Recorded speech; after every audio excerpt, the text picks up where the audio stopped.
Hello વિદ્યાર્થી મિત્રો, good morning. હવે આજે આપણે સ્ટ્રીટમાં પાર્ટ 1 એમાં ચેપ્ટર નંબર 1 એમાં જીવન નિર્વાહ ખર્ચનો સૂચકાંક તેના વિશે તમને સમજૂતી આપું છું. ભાવમાં થતી વધઘટને કારણે ભાવમાં સમયે સમયે વધારો થાય છે, ઘટાડો થાય છે.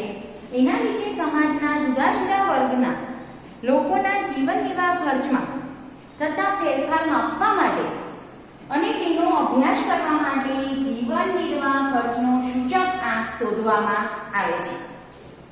આમ સમાજના કોઈ એક વર્ગના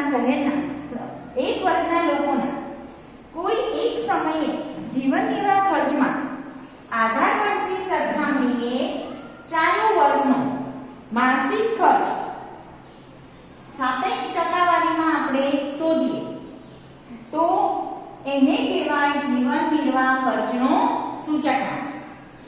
દાખલા તરીકે તમને એક ઉદાહરણ આપ્યું છે બુકમાં કે એક કુટુંબ દ્વારા વર્ષ 2012માં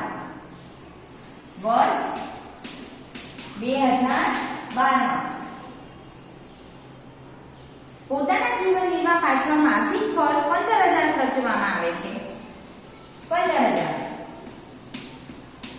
અને તે જ કુટુંબ તે પ્રકારની જીવનશૈલી ધરાવતું હોય તો વર્ષ 2014માં જીવન નિર્વાહ માટે માસિક ખર્ચ 18,000 ખર્ચવામાં આવે છે. વર્ષ 2014માં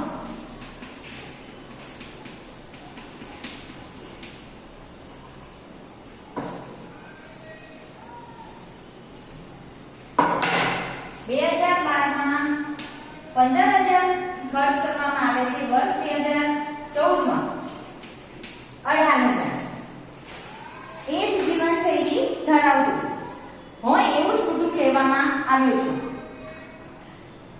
તો જીવન નિર્વાહ ખર્ચનો સૂચકાંક કઈ રીતે શોધવાનો? જો આપણા માટે આધાર વર્ષ 2012 અને ચાલુ વર્ષ 2014 તો સૂત્ર છે જીવન નિર્વાહ ખર્ચનો સૂચકાંક બરાબર ચાલુ વર્ષનો માસિક ખર્ચ છેદમાં આધાર વર્ષનો માસિક ખર્ચ ગુણ્યા 100. તો આપણને ચાલુ વર્ષ એટલે 2014 એનો માસિક ખર્ચ 18,000 રૂપિયા એના છેદમાં આધાર વર્ષનો માસિક ખર્ચ 15,000 રૂપિયા ગુણ્યા 100.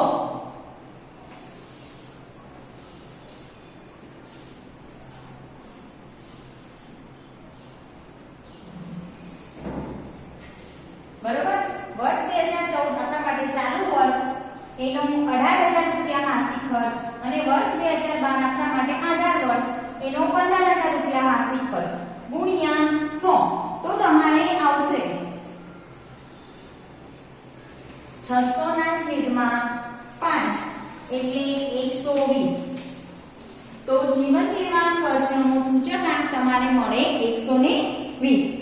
હવે આપણે આધાર વર્ષ સાથે સરખામણી કરીએ એટલે કે અર્થઘટન. તો આપણો આધાર વર્ષ કયું? 2012. તો આધાર વર્ષ 2012 ની સરખામણીએ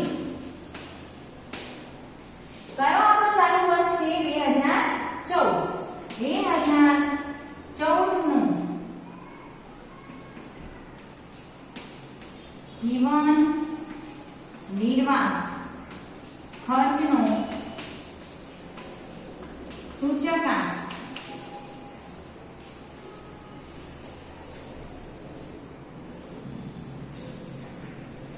આધાર વર્ષ 2012 ની સરખામણીએ વર્ષ 2014 નો જીવન નિર્વાહ સૂચકાંક લખવાના બદલે આપણે શેના ગણતરી કરી? માસિક ખર્ચ. અહીંયા માસિક ખર્ચ છે જીવન નિર્વાહ ખર્ચનો સૂચકાંક હતી પણ આપણે માસિક ગણતરી કરી છે.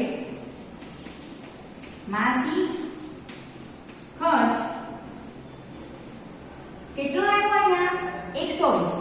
હવે દર વર્ષે આધાર વર્ષ હોય એનો સૂચકાંક આપણે 100 ગણીએ છીએ તો એમાંથી 100 બાદ કરવાનો.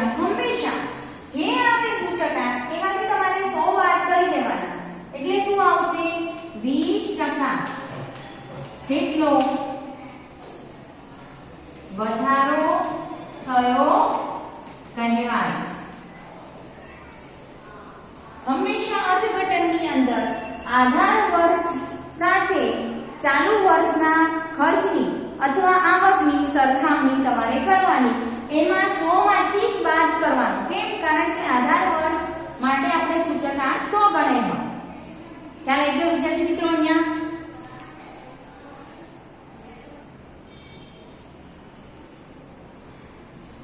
હવે વિદ્યાર્થી મિત્રો જીવન નિર્વાહ ખર્ચની ગણતરી બે રીતે થાય છે. પહેલું કુલ ખર્ચની રીત અને બીજું કૌટુંબિક અંદાજપત્રની રીત. હવે કુલ ખર્ચની અંદર આપણે જે કરતા હતા કે P0 એટલે આધાર વર્ષનો ભાગ, P1 એટલે ચાલુ વર્ષનો ભાગ, Q0 એટલે આધાર વર્ષનો જથ્થો અને Q1 એટલે ચાલુ વર્ષનો જથ્થો. આ ચાર બાબતોથી આપણે વાકેફ છીએ. P0 એટલે આધાર વર્ષનો ભાવ, P1 એટલે ચાલુ વર્ષનો ભાવ, Q0 એટલે આધાર વર્ષનો જથ્થો અને Q1 એટલે ચાલુ વર્ષનો જથ્થો. તો વિદ્યાર્થી મિત્રો જ્યારે ચાલુ વર્ષ અને આધાર વર્ષનો કુલ ખર્ચ શોધવા માટે જો આધાર વર્ષના જથ્થાનો ઉપયોગ કરવાનો હોય, આધાર વર્ષના જથ્થાનો ઉપયોગ કરવાનો હોય તો આપણે સૂચકાંક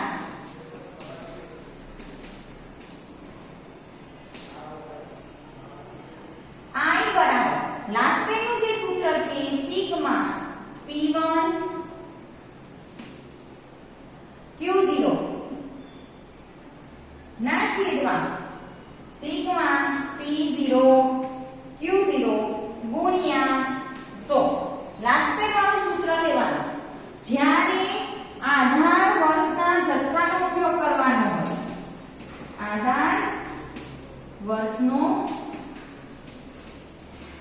જથ્થો, આધાર વર્ષનો જથ્થો એટલે આપણે Q0 નો જ્યારે ઉપયોગ કરવાનો હોય, ચાલુ વર્ષ અને આધાર વર્ષનો કુલ ખર્ચ શોધવાનો હોય, પણ એમાં આધાર વર્ષનો જથ્થો જ્યારે ધ્યાનમાં લેવાનો હોય ત્યારે તમારી જીવન નિર્વાહ ખર્ચની ગણતરીમાં કુલ ખર્ચની રીતમાં લાસ્ટ પેડ વાળું સૂત્ર લેવાનું સૂચકાંક શોધવા માટે.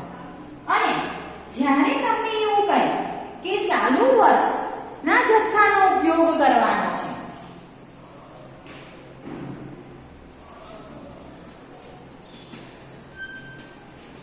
ચાલુ વર્ષના જથ્થાનો ઉપયોગ કરવાનો હોય તો પાસેની રીત એટલે સિગ્મા મેં તમને કીધું હતું P1 Q1 sigma P0 Q1 1101 ગુણ્યા 100. આ કોનું સૂત્ર થયું? પાસેનું સૂત્ર. એ ક્યારે? જ્યારે ચાલુ વર્ષનો જથ્થો, ચાલુ વર્ષનો જથ્થો એટલે Q1 જ્યારે ધ્યાનમાં લેવાનો હોય અને એ પ્રમાણે કુલ ખર્ચની ગણતરી કરવાની તો પાસેનું સૂત્ર. નહીતર જ્યારે આધાર વર્ષનો જથ્થો ધ્યાનમાં લેવાનો હોય ત્યારે લાસ્ટ પેનું સૂત્ર. બરોબર? આ થયું કુલ ખર્ચની રીત. હવે બીજી જોઈએ કૌટુંબિક અંદાજપત્રની રીત. આ રીતમાં સૌપ્રથમ દરેક વસ્તુનો ભાવ સાપેક્ષ એટલે કે I મેળવવામાં આવે છે.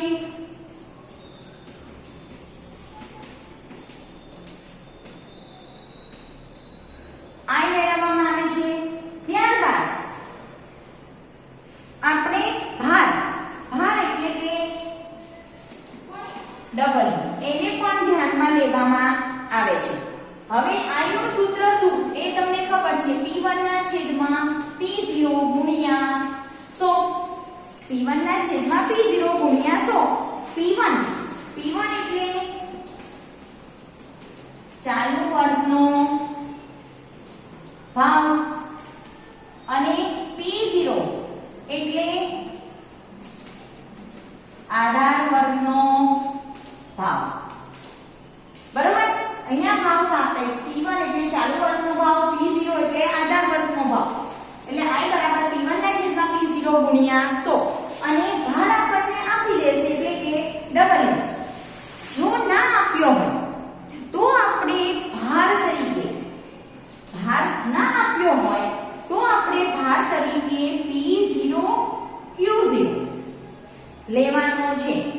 એટલે કે P0 એટલે આધાર વર્ષનો ભાવ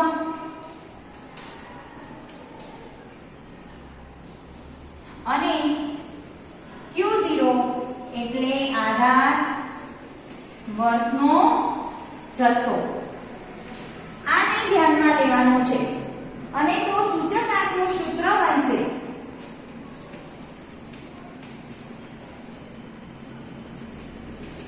સિગ્મા IW ના છેદમાં સિગ્મા W. જો તમને ભાર આપી દે અને ભાવ સાપેક્ષ ઘણી વખત આપી દેશે ટકાવારીમાં તો ડાયરેક્ટ મૂકી દેવાનો, નહીતર તમને ચાલુ વર્ષનો ભાવ અને આધાર વર્ષનો ભાવ આપશે એના ઉપરથી ભાવ સાપેક્ષ શોધી નાખવાનું. I બરાબર P1 ના છેદમાં P0 ગુણ્યા 100 આ સૂત્ર પ્રમાણે. તો તમારે આ સૂત્ર લેવાનું સૂચકાંક શોધવા માટે સિગ્મા IW ના છેદમાં સિગ્મા W. અને જો તમને ભાર ના આપ્યો હોય તો તમારે ભાર તરીકે P0 Q0 એટલે P0 એટલે આધાર વર્ષનો ભાવ, Q0 એટલે આધાર વર્ષનો જથ્થો એને ધ્યાનમાં લેવાનું. બરોબર? તો એના માટે સૂત્ર શું બનશે? I બરાબર સિગ્મા P1 Q0 ના છેદમાં સિગ્મા P0 Q0 ગુણ્યા 100. બરાબર? ખ્યાલ આવી ગયો? એટલે આમાં પણ લાસ્ટેનના સૂત્રનો ઉપયોગ કરવાનો આવશે કૌટુંબિક અંદાજપત્રની રીતમાં જ્યારે ભાર ના આપ્યો હોય ત્યાં. તો હવે જોઈએ આના જેવા દાખલા.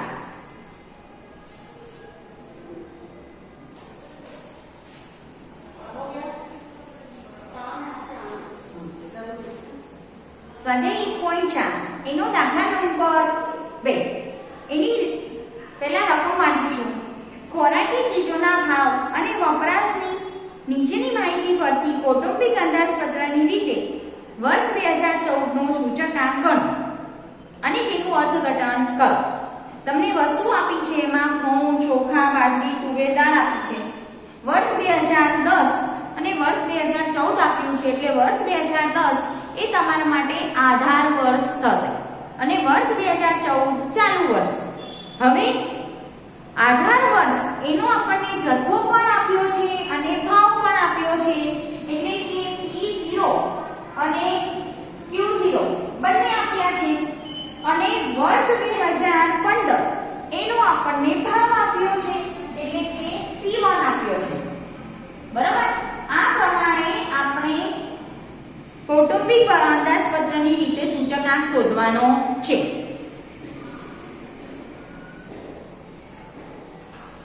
એટલે વિદ્યાર્થી મિત્રો આ દાખલાની અંદર આપણને આધાર વર્ષનો જથ્થો તે લેવાનો છે.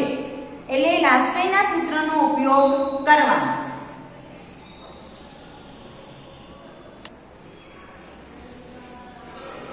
જો વિદ્યાર્થી મિત્રો આ રીતે પહેલા કોષ્ટક બનાવી નાખવાનું. સૌપ્રથમ વસ્તુ એમાં પહેલા છે ઘઉં,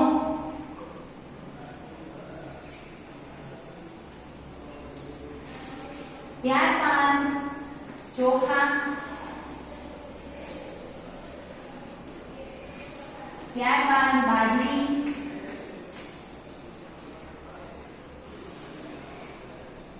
અને તુવેર દાળ.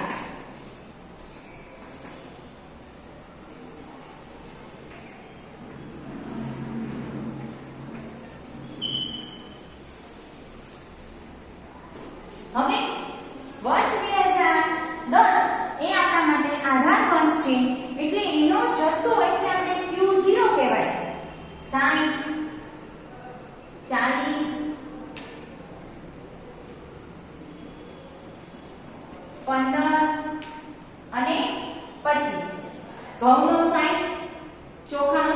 બાજરીનો 15, તુવેર દાળનો 25. હવે ભાવ ચાલુ વર્ષનો આધાર વર્ષનો ભાવ એટલે P0, આધાર વર્ષનો જથ્થો એટલે Q0. હવે P0 લઈએ 15, 32, 12 અને 50. બરાબર. હવે 2014 નો આપણને ભાવ આપ્યો છે. 2014 એટલે આપણા માટે ચાલુ વર્ષનો ભાવ આપ્યો છે એટલે P1 18, 40, 14 અને 70. બરાબર. હવે આપણે કરીએ ડબલ એટલે P0 Q0, આ બેનો ગુણાકાર P0 ગુણ્યા Q0, 15 ગુણ્યા 60, 9000. બરાબર. ત્યારબાદ 32 ગુણ્યા 40 એટલે 1280. ત્યારબાદ 15 ગુણ્યા 12 એટલે 180. ત્યારબાદ 25 ગુણ્યા 5, 25 પંચા 125 અને પાછળ 0 એટલે 1250.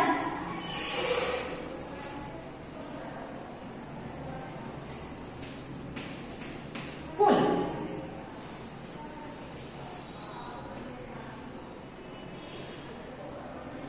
Sigma double. આનો કરીશું ટોટલ 9000 + 1280 + 180 + 1250 એટલે તમારે આવશે 3610. 3610. હવે I એટલે P1 ના છેદમાં P0, P1 એના છેદમાં P0 એટલે 18 એના છેદમાં 15 ગુણ્યા 100. ત્યારબાદ P1 ના છેદમાં P0 ચોખા માટે 40 ના છેદમાં 32 ગુણ્યા 100. ત્યારબાદ 14 ના છેદમાં 12 ગુણ્યા 100.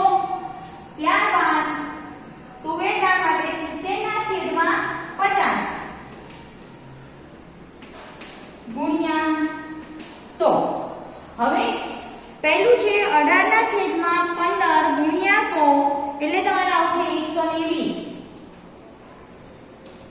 ત્યારબાદ 40 ના છેદમાં 32 ગુણ્યા 100 એટલે 125. ત્યારબાદ બાજરી એના માટે 14 ના છેદમાં 12 ગુણ્યા 100 એટલે 116.7.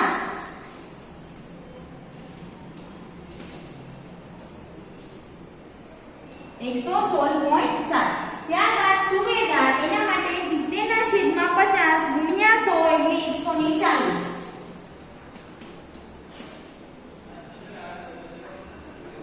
હવે આનો ટોટલ નથી કરવાનો, આપણે આનો કરવાનો. હવે I ગુણ્યા ડબલ એટલે 120 ગુણ્યા 9000. બરાબર. 120 ગુણ્યા 9000 એટલે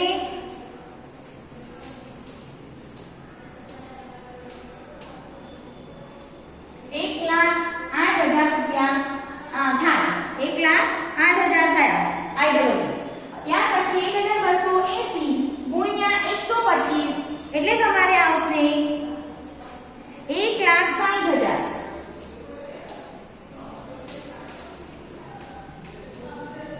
ત્યારબાદ 180 ગુણ્યા 116.7 એટલે તમારે આવશે 21,006.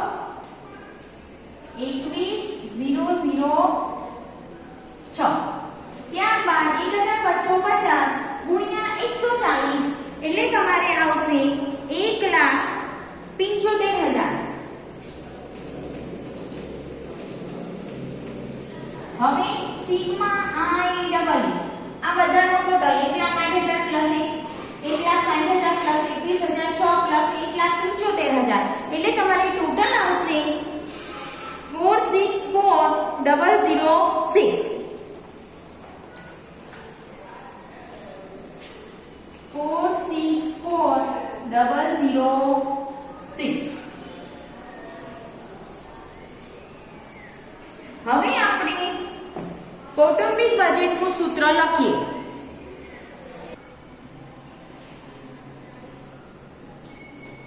I બરાબર સિગ્મા IW ના છેદમાં સિગ્મા W. સિગ્મા IW આપણે આવ્યો 4,64,006 એના છેદમાં સિગ્મા W રહ્યો 3,610. તો તમારે જવાબ આવશે 128.53. 128.53 આ આપણો કુલ ખર્ચની રીતે કૌટુંબિક બજેટ અંદાજપત્રની રીતે સૂચતા આ બરોબર ખ્યાલ આવી ગયો વિદ્યાર્થી મિત્રો. હવે તેનું અર્થઘટન કરવાનું કીધું છે. તો અર્થઘટન આપણે વર્ષ 2014 એ આપણા માટે ચાલુ વર્ષ છે અને વર્ષ 2010 એ આપણા માટે આધાર વર્ષ છે. તો અર્થઘટનમાં એવું લખવાનું કે આધાર વર્ષ 2010 ની સરખામણીએ ચાલુ વર્ષ 2014 ની કૌટુંબિક અંદાજપત્રના ભાવમાં 128.53 માઈનસ 100 એટલે 128.53 એમાંથી તમે 100 આધાર વર્ષના બાદ કરી નાખો તો કેટલા વધે 28.53%. તો 28.53% નો વધારો થયો છે, ભાવ વધારો થયો છે તેમ કહેવાય. તો વિદ્યાર્થી મિત્રો અહીંયા આપણો સ્વાધ્યાય 1.4 દાખલા નંબર 2 પૂરો થયો. ઓકે. હવે વિદ્યાર્થી મિત્રો જો તમને આ વિડિયો પસંદ આવ્યો હોય તો પ્લીઝ તેને લાઈક કરજો, શેર કરજો અને સબસ્ક્રાઇબ કરજો. અને સબસ્ક્રાઇબની બાજુ